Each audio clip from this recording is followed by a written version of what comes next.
Open your eyes. If you are wondering why everything going on in the world feels so terribly off, then you have come to the right place. A veil has been put over the eyes of humanity. Evil people in high places have been hiding the truth in plain sight and building a false reality on lies and deception for far too long. And now, their time is coming to an end.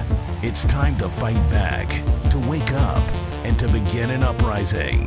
Now is a time for judgment. This is a time for judgment. Welcome to today's show. I want to make people aware that the COP27, you might say, COP27?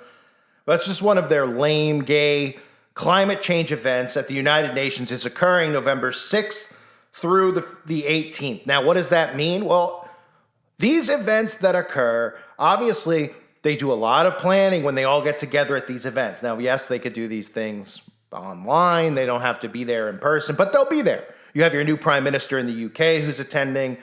I'm sure many celebrities from Hollywood will be attending. Some say the Pope is attending. I'm sure that will be virtual if he is. And, if the Pope's attending, well, then you really know that agendas are going to be laid out here. And this entire thing is about climate change and the urgency now before the world ends to do something about it. And of course, the suckers see this and the suckers believe it. But here's the clip that the United Nations is playing to stir up the propaganda. Most scientists agree that an increase of just 0.4 more degrees will drastically change the world. And the world are dealing with record extreme heat. Storms have been causing deadly floods. You could have mass melting of ice sheets in Greenland and Antarctica. If we don't act immediately, scientists say the consequences will be catastrophic. 3 degrees of warming is really disastrous. Dealing with unprecedented heat waves and drought. All day today, the rain falling so heavily and so quickly. $10 billion. But recovery funds are tight. Rescuers doing everything they can to reach survivors. Time. What if we could buy ourselves time? What if we could go back in time, undo what we've done, and start over? I say what if, because that is simply impossible. As the world moves forward at an unprecedented pace, we need to find ways to keep up with change and with time. For the past 4.5 billion years, planet Earth has been thriving, growing, and constantly evolving. And while we've only been around for thousands of years, some of what we've done is irreparable. Now, our planet needs our help, and we're running out of time. In today's rapidly warming world, the climate crisis won't wait for anyone. That's where you come in. You, the decision makers, the game changers, the forward thinkers, the first responders, you who make things happen and get things moving. You can help give the Earth a fighting chance. And the time to do so is right now. There's no extra time. This is your chance to step up. To turn pledges to action and put our future back on the right track.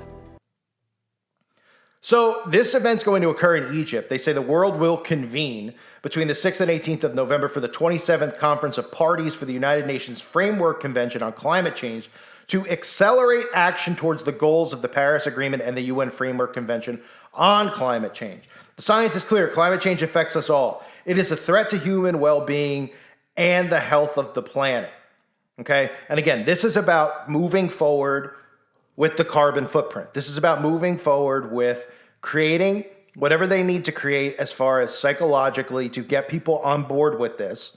Okay? They use everything in their, everything they can think of to get people on board with this stuff, yet you look at how they live, they fly. Wait, how are they getting over there? Oh, they're flying. Oh, what about cars? It's just unbelievable. Are they going to take bicycles and, take a week to get there so they don't affect the climate? Oh, it's just us, right? They don't realize that this is about them controlling us. And again, you see these people protesting in the streets and laying in front of traffic over the climate. And you just wonder, if you went inside of their brain and you were like Hannibal Lecter and you cut it open, is there literally a beehive in there covered in honey? because these people just literally believe whatever they want. The climate agenda and the UN's Agenda 2030 is now 8 years out. But remember, they said they wanted to accelerate this to 2025. And they're meeting and they're getting together because they want to make sure that they have a plan in place. And the plan that they need to have in place, which already really is in place, is the psychological aspect of it. How do they herd people into this? How do they get people on board? Because they're ready to roll out the carbon footprint. They have the technology. They just pretty much did a simulation of it with contact tracing and with the digital passport and stuff where you can and can't go, monitoring, all that type of stuff. And that ties right into the carbon footprint. So they're figuring out psychologically, what do they have to do? What celebrities do they have to get on board? And there will be, I'm sure, Leo DiCaprio and these losers. I'm sure Greta Thunberg, of course, will be there. These people, that get idolized by so-called, socialist liberals out there who worship the ground that other human beings walk on, which is pretty pathetic. But how are they going to herd the rest of society into it? That's what they're meeting to figure out, because they have a window now where they have possibly and are possibly going to run these power shutouts in the winter here, these cold winters, right? I talked about the UK and how they're shutting off the grid and how they have, they have these simulations in place for week-long power outages. They blame it on fossil fuels, et cetera, et cetera. So they're going to do psyops like that. But they also need to psychologically figure out how they're going to get people on board more than they already are, because a lot of people are not on board with this nonsense. Because a lot of people, their personal day-to-day life isn't affected by it. With the outbreak, when they started making people's personal day-to-day life affected by what's going on, despite nobody seeing any of this stuff going on around them, barely any, nobody getting sick until the potion was released. What they did was they shut people down. They shut down their work. They quarantined people. They closed businesses. They made stores shut down. They made restaurants shut down. So that affected people. Thus, they were able to herd people into getting the potion because they didn't want to live like that anymore. Well, they have to create a psyop like that, psychologically, where they can herd people into this, where they go, I don't want to live like this, or, all right, I have to do this, but can I have this? That type of thing. Or they say, okay, carbon footprint, you'll track me. Okay, instead of fighting against it, because most people will just cave in, and with the way technology is now and how people are so accustomed to it, they'll just be like, what's the big deal? What's the big deal? Until they start getting shut out from traveling in other countries and shut out from going to visit grandma in another state, et cetera, because they've used too much carbon emission. Can't believe that people don't see it. And in when their electric car, what it will do is it will automatically shut off. It'll automatically turn off when you hit a certain limit. Like instead of your car shutting off when you have zero gas in the tank and it just, oh crap, you're out of gas. Well, your electric car could be fully charged, but if you hit your 50-mile limit for the month, you'll shut down in the middle of the road. Maybe they'll give you 10 miles to turn around. They'll give you a warning. They'll think of something clever, not to scare the crap out of people, but to make them comply to it. That's what they do, and that's what they meet for, is to psychologically figure out how to herd human beings like cattle. So they say the science is clear. Climate change affects us all. It is a threat to human well-being and the health of the planet. The science isn't clear at all. There's actually no science. Some of you may remember the guy who created the Weather Channel talking about climate change. Because he wasn't on board with what was going on. He wasn't into this whole globalist control thing, because you have to be really, really sick to be on board. And he was denying the existence of it. We're all waiting for the science. If you want to continue to give us fake science and tell us this stuff while you guys live the way, every single person who pushes this on you, from Leo DiCaprio to Taylor Swift to Bill Nye to Al Gore to Biden to John Kerry, that's all they talk about, yet they don't live it, right? They don't, they fly around the country, they drive gas cars, and people don't see. What are they going to go like, well, I'm just driving my car, it's just one person, we need everyone to do it. And people just go, oh, okay, sure. Whatever you tell me, I will believe. So the human mobility implications of the climate crisis are profound. In 2021 alone, disasters led to 23.7 million internal displacements, which Internal Displacement Monitoring Center's global report. I mean, just stuff that people don't understand. They just word it like it's, I don't know what that is. That sounds really complicated. Just think control every single time, okay? They say climate action's urgent, according to the World Bank. Without early and concerted climate and development action, over 216 million people could become internal climate migrants by 2050, right? I love how the bank is involved.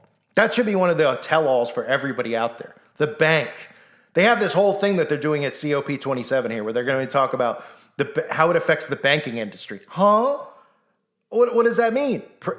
How it affects your money? Is your money a problem for the atmosphere? Is paper a problem? Is digital currency a problem? Oh, right. How the banks are going to control what you have and what you can spend, and how they're going to put in limitations on everything that you do. That's what you mean why and how the banks are going to be involved in this. That should be the red flag that everybody goes, why would the banks be involved with the climate? What does one have to do with the other? Oh, well, when you know what they're doing, then you realize, oh, it makes sense. So please, if you're questioning what I'm saying, think about that at least, okay? And realize that the banks are involved because the banks are going to be the ones who control you. You're going to be slaves to them. Your money's, which is, you could already say is their money, but they're the ones who are going to monitor what you spend and how you spend it. They're going to have what they're meaning about is having a line in place, like a line of where does what go? What technology is used for this? What technology is used for that? What do the banks send to the government directly? How do the banks freeze accounts? How do the banks take things out of the account? Will the banks find people who are not, who are non-compliant? So in other words, if you decide to travel more on foot than you're supposed to while you're being monitored with your phone, will they take $2,500 like PayPal's doing now, which is, of course, part of them conditioning you to tax you on things that your behavior, right? That's what this is about, taxing you on behavior. So they say we must act urgently involving the whole society. We must strengthen people's resilience and move from negotiation to implementation. That's what it's about, folks, implementing their control system. So they're meeting on Sunday the 6th. I'm going to cover this, whatever videos come out, kind of like when the World Economic Forum does their crap. And I'm sure there's going to be talk of the carbon footprint. So I'll have videos to do on that so you can see exactly what I'm talking about, because I've showed you the carbon footprint if you're new to this stuff. Those of you who are obviously are well aware, right? We're all familiar with the carbon footprint and exactly what it is. So when they come out and you have the Pope and all these people on board with the carbon footprint, and they talk about how we're going to implement it, it's time to be concerned. And those are things I'm going to cover as the videos come out. Like I said, kind of like I do at the World Economic Forum after they have these ridiculous meetings you have to sit through and listen to their agendas as they try to make it sound like it's for the betterment of society, and it's really about destroying society and enslaving it. So COP27, make sure you're aware. Again, all these events they hold, like the Bilderberg meetings, the G7 summits, the Bohemian Grove is a little bit different, but it's not really. I mean, it's a little bit different from, being out in the woods, and it's more of a giant ritual. But these are, I'm sure there's rituals being performed here anyway. But my point being is that they hold these meetings. They never are held accountable for what they're discussing. They don't let citizens in on. No citizens are apparently skeeved out by the fact that all these rich elites and celebrities are meeting with politicians, and the banks are in on it too. I mean, what do you think that they're doing? Really? Come on. I thank everyone for being here. Hope you're doing well. God bless all of you and your families.